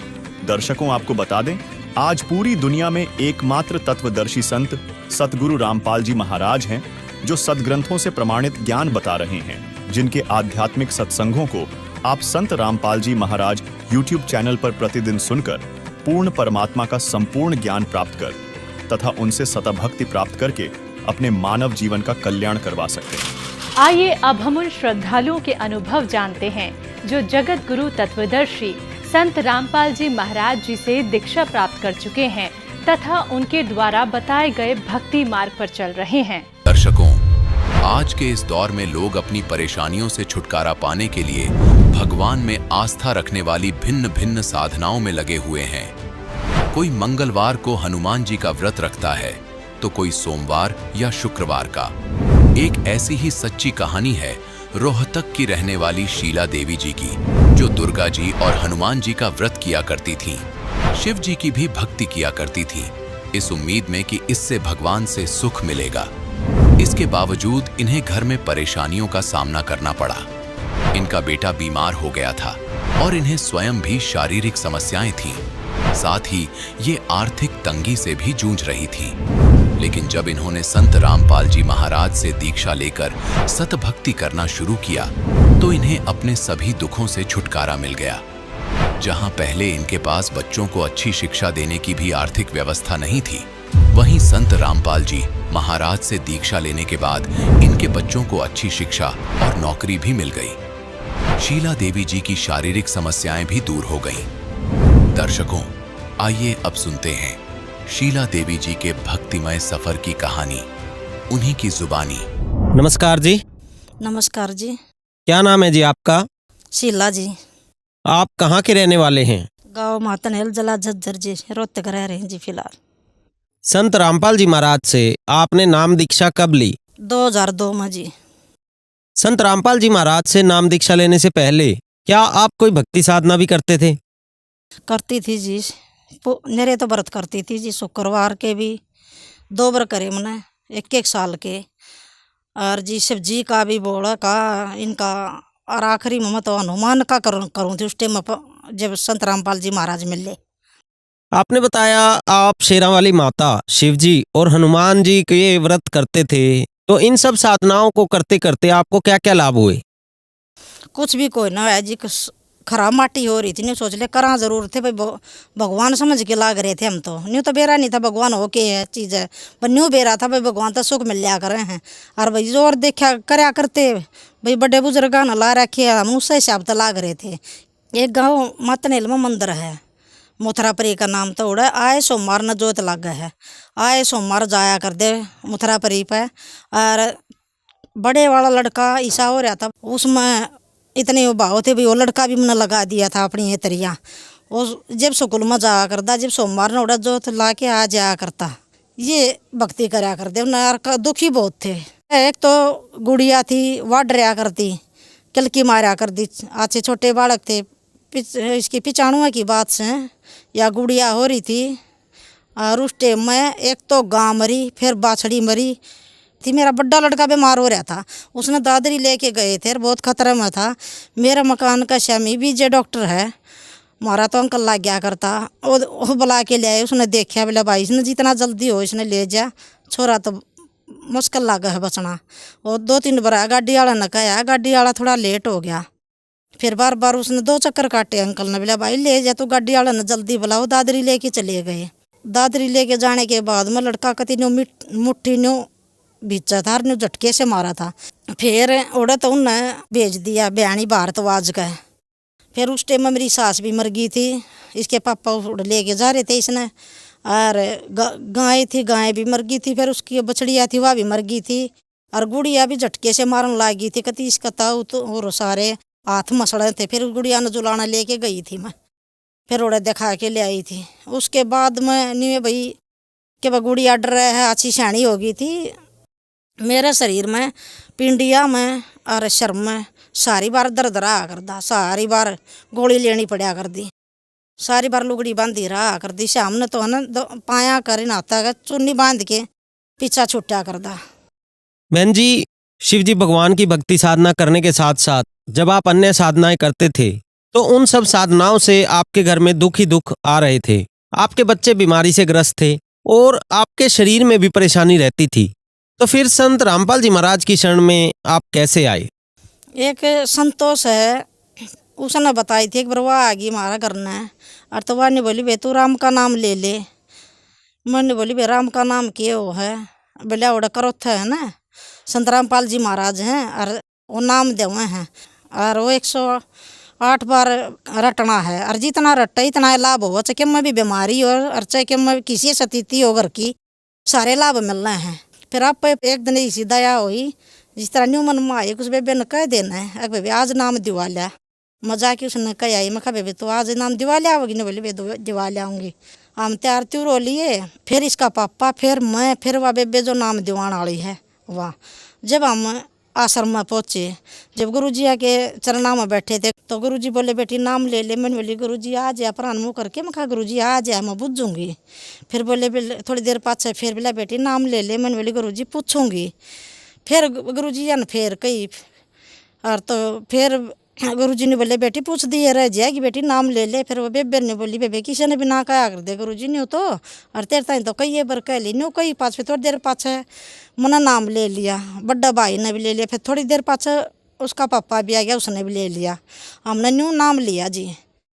तो संत रामपाल जी महाराज से नाम दीक्षा लेने के बाद क्या आपको कोई लाभ प्राप्त हुए? लाभ प्राप्त तो जी न्यू है, धीरे धीरे देखो आर्थिक स्थिति तो कमजोर थी ये हर एक चीज तय। तो शरण माने के बाद में बड़ा लड़के का ईसा स्कूल में एडमिशन करवा दिया। ब्यों तो नहीं मारा इतना, और उसमें तो भाई पैसा है कि अच्छा जमींदार के बालक पढ़ सके हैं। मार तो जमीन भी थोड़ी सी थी, 1 साल उसका करवा दिया। अगली साल दोनों बालक छोरी का छोरा का और करवा दिया। मन न होगी चिंता, मगर बीच में छोड़ेंगे स्कूल वह भी बेइज्जती होगी, बड़का की पढ़ाई खराब होगी हैं, और इतना पैसा आवेगा कितना है। मगर गुरुजी दो सत्संग में जा रही थी, मैंने बोली गुरुजी मगा तीनों बड़का का गुरुजी ईसा स्कूल में एडमिशन करवा दिया। न्यू कहने भी लाग गए थे और भी आसपास वाले बोले ईसा स्कूल में एडमिशन तो करवा दिया, बोला पढ़ा भी लेंगे। और मखा गुरुजी ने बोला बेटी भक्ति कर, तो भक्ति करी जा, बोला बेटी परमात्मा दया करेंगे। गुरुजी ने यह बात कही थी। वह धीरे धीरे भाई परमात्मा ने पढ़ा भी दिए और मालिक ने प्राइवेट नौकरी भी लगा दिए। एक तो गुड़िया डरिया करती जी, वह नहीं डरी बिल्कुल भी, और एक बालक बीमार नहीं हुए उसके बाद बिल्कुल भी। छोटा लड़का ने नाम छोड़ दिया था। नाम छोड़ने के बाद में 2015 में उसका डेंगू हो गया। तो डेंगू हो गया तो मैं चली गई उसका साथ, 2-3 दिन रही उसका साथ। तो फिर सत्संग था है संत रामपाल जी महाराज का पुराना बस स्टैंड का पास, उसमें बेरा लग गया भाई सत्संग है। मैं कहा बेटा सत्संग है, मैं एक बार गुरु जी का सत्संग सुने हूँ, मैं भेज दूंगी घर तक। कोई उसने बोला मम्मी जाओ, उसने बताया ही बड़का था ही बता दी। और तो मैं चली गई तो मैंने जी सी डंडों को प्रणाम करी। थोड़े इसके पापा थोड़े है अनाड़ी ही है शुरू ही। और तो मैंने बोली मैं कहा हे परमात्मा, जब भक्ति करे न तो बचा लियो, और जब भक्ति नहीं करे और जब इसका पापा कैसा निकला तो परमात्मा बेशकी बैठा लियो। जोत चालू थी परमात्मा की, मन तो या कहीं रो के न ले आके न शाम ने जिस तरह मैं फिर उड़ा चली गई सत्संग के बाद मेडिकल में गई। सुबेरा कति दिन लगड़ रहा, संत रामपाल जी महाराज आए, परमात्मा ने दर्शन दिए। और गुरु जी है कि मैंने बाजू पकड़ के गुरु जी तो बात करती रही। संत रामपाल जी महाराज ने 2-3 चक्कर लगाए ओले सोले। मैं बोली गुरु जी मेरे दोनों बेटा का डेंगू है। और तो गुरु जी कुछ नहीं बोले, मैं बोल ली गई और गुरु जी चले गए। सुबह जिस तरह मेरी उगड़ी आँखें एकदम, तो उस भाई का कति सीला शरीर, ना तो ताता बढ़ा करता 24 घंटे, ना भी रखा है तो उसका टिक्के बोतल चढ़वा कर दी रात ना, मैं उठ के न। और तो मैं हाथ लाया, पहले तो पाया का हाथ लाया, पाँ ठंडे आँखें उगड़ी जे। फिर मैंने हाथ पकड़ा, हाथ ठंडा। फिर मैंने माथे का हाथ लाया, माथा ठंडा। न्यू इतने वो करी पाँच मरा क्या पानी आ गया। इतनी देर में वो छोरा भी उठ लिया, बोला मम्मी क्यों रो हो। मैंने बोली भाई क्यों भगवान ने दुखी कर रहे हो, तुम भक्ति ये कर लो न। बोला मम्मी को नहीं मेरा बुखार ही, मैं ठीक सू, मैं खतरा चढ़े भी को नहीं बुखार में। कहाँ गुरु जी आए थे मैं कहाँ हैं, और परमात्मा ने दया करी है। तो भाई फिर उसने नाम लिया, थोड़ा कोई और झटका सा लाया परमात्मा ने, लग गया। और वो झटका भी ऐसा था परमात्मा का न, जब मस्तक में सोड़ी हो तो कांटे में टल जा। तो संत रामपाल जी महाराज ने कांटा भी नहीं लागण दिया। वो बच्चा पहले में उड़ा तो फारक करके परमात्मा ने अपनी चरणा में ला लिया। फिर उस भाई के 2 साल पहले वो जा था गुड़गांव में बोला मैं नौकरी करूँगा। मैं कहा भाई गुड़गांव में किस जगह तो रहने दे ना, बोला मैं जाऊँगा। मैं कहा भाई जा, चला गया। और फिर वो एक बार तो इंटरव्यू दिया आया, फिर बैग बुग लेके जान लग गया। और तो फाइल ले ली उसने कागजा की सारा की। और तो मैंने बोला भाई इस फाइल ने तो रहने दे, कितने कंपनी में इंटरव्यू हो न जब ले जाइए, इस कागजा का काम ऐसा हो भाई ना, मेरा कित खोजा 100 बात हो है। ने बोला ना मैं अपने पास रखूँगा, आड़े कित आऊँगा, इंटरव्यू देना होगा, जो कोई कागज़ की जरूरत पड़ेगी सी आड़े तो आड़े दे लूँगा। वो कह के चला गया। फिर वो आवा था कुछ दिन और रह के न, वो कागज़ उसके गए गुम हो गए। तो उसने बताई कई दिन पाछे सारे करनी हो भी कागज़ खो दिए। और उस छोरा का कति माड़ा है भी असर नहीं आ, मुँह सुना कहा वही ये चीज़ तो संभाल के रखन की है। और उसका कोई असर नहीं, कितना नौकरी में लगी क्यों होगा। नहीं बोला जो करेंगे परमात्मा करेंगे, आप आ जाओगे, आप घर ना आओगे। नहीं करी गया वह कागज़ तो घर ना आए पर और बनवा लिए, पर वह और बनवाना था पहले में बिना कागज मिल ली, परमात्मा ने उस छोटा लड़का था नौकरी दे दी मानेसर में, और वो फिलहाल ही नौकरी कर रहा है, 2 साल हो गए। एक बार मैं तूड़ा लेने चले गए सत्संग में, आके न कपड़े सुखा रखे तो न्यू के न्यू पैर लिया आके ना के न, मन देखा को नहीं के लाग रहा के नहीं। जो दिन ऊपर को होता गया, जो मेरा ज़्यादा तकलीफ होने लगी, फिर वो पछी न देखे भी सारे बोले ये ठीक के लाग रहे हैं। मन देखा फिर गुरु जी का ज्ञान इतना तगड़ा था भाई, न्यू बेरा था भाई कुछ भी को नहीं होगा, किसी ने कर दिया तो कर दिया, न्यू करती करती ज़्यादा दिक्कत बढ़ती करी। जब मुद्दी सो तो मुद्दा बड़ दर्द हो जाए, सीधी सो तो सीधा बड़ दर्द हो जाए, इस बड़ करोट लियो तो इस बड़ दर्द हो जाए, चारों बड़ दर्द हुआ। तो इसका पापा बोला जा बेटा तेरी आंटी ने बुला के लिया, जिसने नाम दिवा था मेरे ताई, उसने बुला के ले आए। वो बोला भाई गुड्डी देखे न्यू नहीं हो रहा है, ये बोले ये ठीक के रहे न्यू करो, आप आश्रम में जाओ और गुरु जी तो प्रार्थना करो। ले हम उड़ता चल पड़े आश्रम में, और वानी बोली बूझ लिए गुरु जी ने, गुरु जी ये कपड़े नहर में बवा वहाँ के फूका। तो गुरु जी हम गए, जब परमात्मा ने सामने न्यू बैठे थे, हम चले गए। गुरु जी तो बात हुई तो दर्द गंगा था, जिस तरह न्यू भी नाड़ ना हुए थी। गुरु जी आगे आगे बैठे, गुरु जी तो बता दी माँ गुरु जी न्यू दिक्कत से, और परमात्मा ये कपड़े फूका के करा ना। बोला बेटा इसे नए कपड़े कितना फूकड़ ना हो, क्यों बगाओ, फिर ये बोला बेटा कुछ ना हो। और मैं बैठी बैठी न्यू करूँ माँ न्यू देख लूँ दर्द से ना बीबी तो माम तो भाई वाई बात जी हाँ हमने के बेरा, और तो बिल्कुल भी दर्द नहीं था। उस दिन के बाद को नहीं दिक्कत हुई, मेरा जो आराम होया परमात्मा की शरण में जाने के बाद में। और एक गुड़िया जब जिस तरह उसने पेपर देने जाना था और वह जान नहीं पाई थी, और तो जब गुरु जी तो प्रार्थना करी थी, गुरु जी मैं तो पुस्तक सेवा कर लूँगी। गुरु जी बोले, जब गुरु जी ने कोई थी जाओ बंदी छोड़ के मेरी बेटी बोला सेवा करिए, बोला बेटी ऐसा रिजल्ट आओगा, कद्दे भी नहीं आया। जो वह पास हुई ना 9वीं क्लास में थी कि 10वीं में थी, जो वह मेरिट आई थी पूरा स्कूल में। बहन जी, संत रामपाल जी महाराज से नाम दीक्षा लेने के बाद आपको बहुत से लाभ प्राप्त हुए। आपके परिवार में जो शारीरिक बीमारियां थी वो सब दूर हो गई। तो आज लाखों श्रद्धालु आपको सुन रहे हैं, आप उन्हें क्या संदेश देना चाहेंगे? हम तो जी प्रार्थना कर रहे हैं हाथ जोड़ के, भाई संत रामपाल जी महाराज से नाम दीक्षा लेकर अपना कल्याण करवाएं। धन्यवाद जी। सच्चाई।